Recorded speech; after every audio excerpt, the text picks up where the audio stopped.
गजल राहत इंदौरी। आवाज़ व पेशकश हसन बलोच।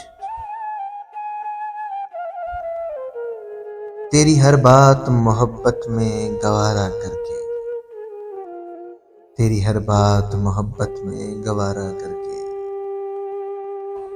दिल के बाजार में बैठे हैं खसारा करके।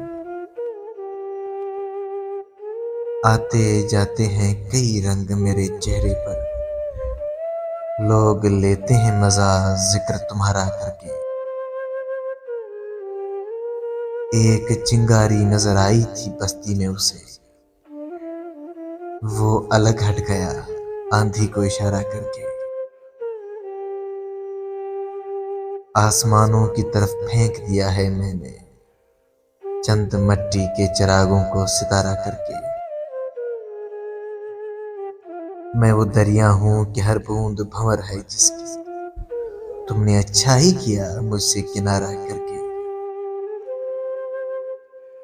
मुंतजिर हूं कि सितारों की जरा आंख लगे, चांद को छत पे बुला लूंगा इशारा करके। तेरी हर बात मोहब्बत में गवारा करके, दिल के बाजार में बैठे हैं खसारा करके।